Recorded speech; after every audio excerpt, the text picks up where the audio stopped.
Hello guys, இன்னைக்கு ஒரே சம்பவம் தாங்க. சும்மா சும்மா ஆனால் ஒன்றா சண்டை அடிச்சுட்டு இருக்காங்க. இவங்களுக்கு என்னதாண்டா பிரச்சனைன்ற மாதிரி இருந்துச்சு.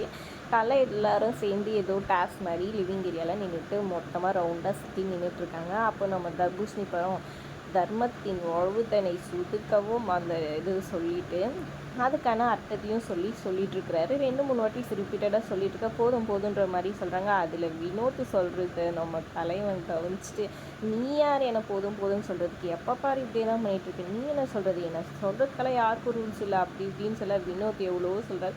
நான் சொல்லையா, தலைவர் தான் ஏன் சொன்னார்னு அவர் சொல்லலாம், நீ எப்படி சொல்லலாம், நீ யார் யார் சொல்கிறதுக்குன்னு மாறி மாறி சண்டை வந்துட்டு இதில் வினோத் வந்துட்டு ஒரு வார்த்தை விட்டுறாரு, போட லூசு பயல அப்படின்ற மாதிரி ஏதோ சம்திங் அந்த மாதிரி வார்த்தை விட்டுடுறாரு. செம காண்டாகி போயிடுறாரு. இதனால் திவாகர் மாறி மாறி சண்டை அடிச்சுட்டு இருக்க அந்த மாதிரி வார்த்தை விட்டுறது தப்புண்ணே, நீங்கள் ஏன் அப்படி சொல்கிறீங்க அப்படின்னு சொல்லிட்டு கெமி சப்போர்ட்டுக்கு போகிறாங்க.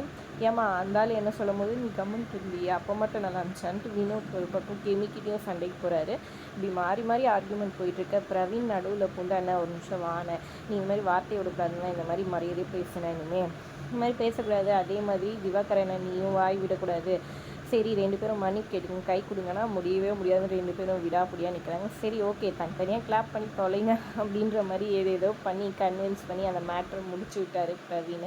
பரவாயில்ல, இந்த விதத்தில் எல்லாம் ஓரளவுக்கு எஃபர்ட் போட்டு பிரவீன் வந்துட்டு செய்கிறாரு. என்ன தான் அவருக்கும் இவங்க பண்ணுறதை பார்த்தா எரிச்சலாகவும் காண்டாகவும் இருந்தாலும் இந்த மாதிரி வார்த்தை விட்டுறது இது பண்ணுறதெல்லாம் ரொம்ப ஓவராக இருக்குது. அதுலேயும் வினோத் ரொம்பவே பண்ணிகிட்ருக்காரு தேவையில்லாமல் கம்ருதீன் மாதிரி. கிட்டத்தட்ட கொஞ்சம் அவர் மாற்றிட்டாருன்னா நல்லாயிருக்கும், இல்லாட்டி அவர் கிடைக்கிற நல்ல பேரும் வந்துட்டு இல்லாமல் தான் போகுன்றது என்னோட கருத்து. நீங்கள் என்ன நினைக்கிறீங்கன்னு மறக்காமல் கமெண்ட் பண்ணுங்கள். வீடியோ பிடிச்சிருந்தா லைக் பண்ணிக்கோங்க.